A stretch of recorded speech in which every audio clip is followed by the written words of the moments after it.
Je suis le cep et vous êtes les sarments. Celui qui demeure en moi et en qui je demeure porte beaucoup de fruits. Car sans moi, vous ne pouvez rien faire. Jean 15, 5.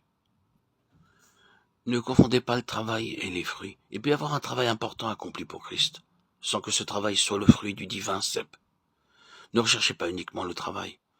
Étudiez cette question. Porter du fruit, cela signifie le cep divin lui-même venant dans votre cœur et dans le mien. Nous savons qu'il y a des raisins de plusieurs variétés. En Angleterre, en France, en Afrique du Sud, il y a bien des variétés de raisins qui portent chacune un nom différent. Et chaque cep produit exactement le parfum spécial et le jus qui donne à la grappe sa saveur particulière. De même,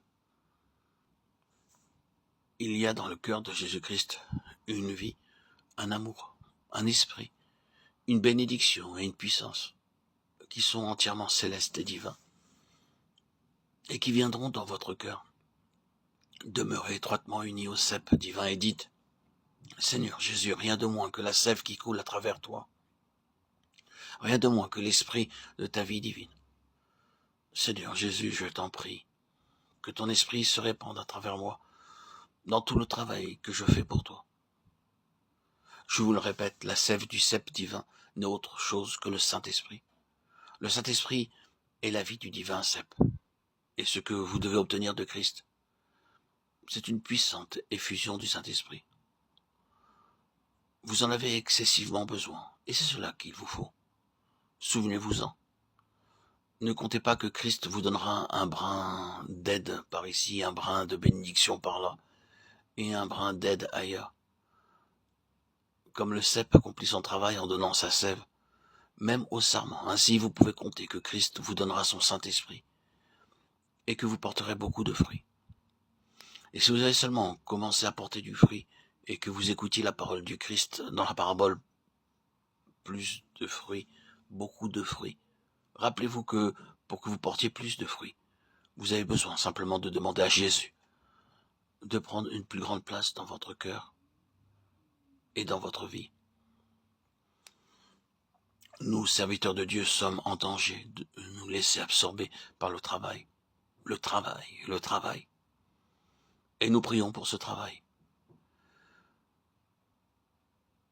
Mais la fraîcheur de la joie de la vie céleste sont souvent absentes.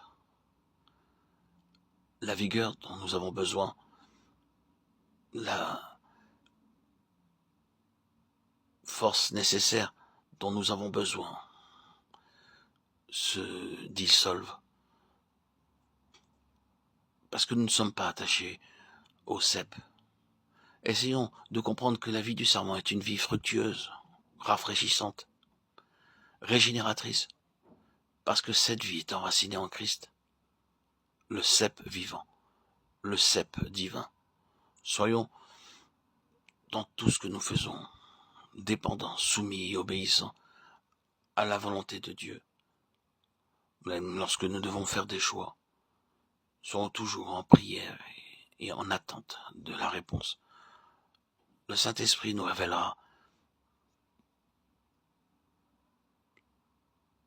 ce que nous devons faire.